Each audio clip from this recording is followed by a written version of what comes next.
Bambi's twisted tales, 101 Dalmatians, the skin trade. The House of Screams. Picture it. A big old English manor, polished silverware, velvet curtains, and behind it, screams. Pongo and Perdita.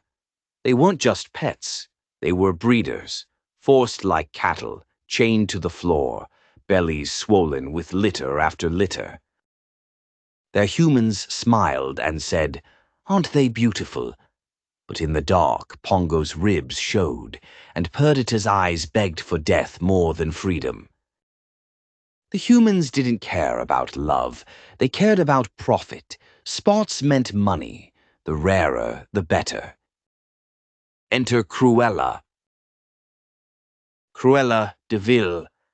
Ah, now there's a name that smells like perfume overwrought. Everybody remembers the fur coat, but nobody remembers the basement. She didn't just want a coat.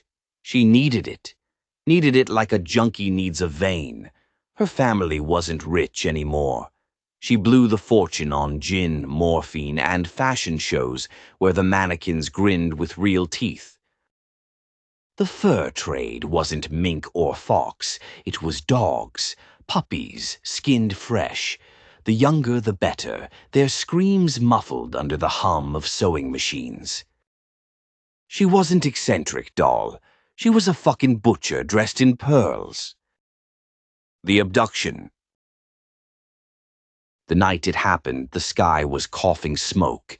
2 thugs rolled up with nets and chains, dragging pups through the mud. Pongo fought, snapped teeth, ripped one bastard's hand clean off, but they beat him till his jaw hung loose.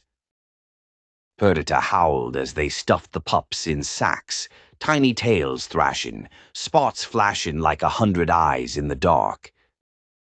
They weren't being stolen. They were inventory. The skin factory.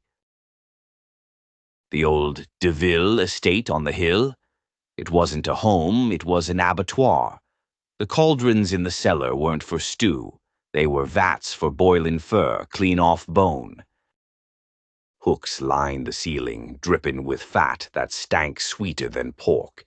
The walls were plastered with patches of pelts, stitched together like some Frankenstein runway nightmare.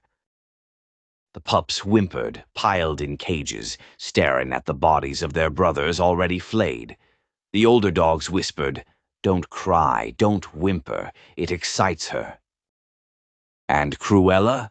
She laughed, high, broken, shrieking like glass scraping metal. She didn't just kill, she performed.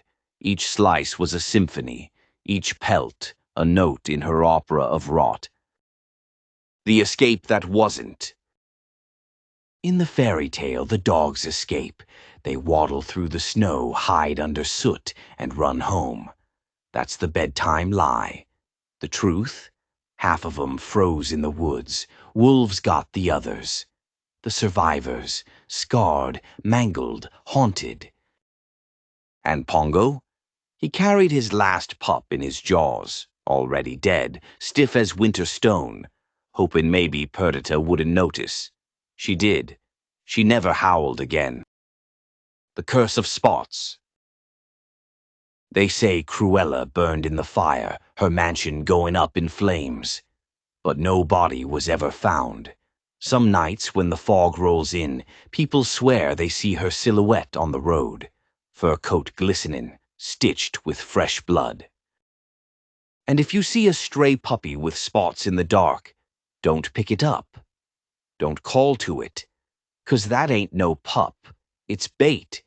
And where there's spots, Cruella ain't far behind, needle in hand, humming her lullaby of screams. Moral of the story. Don't trust glamour.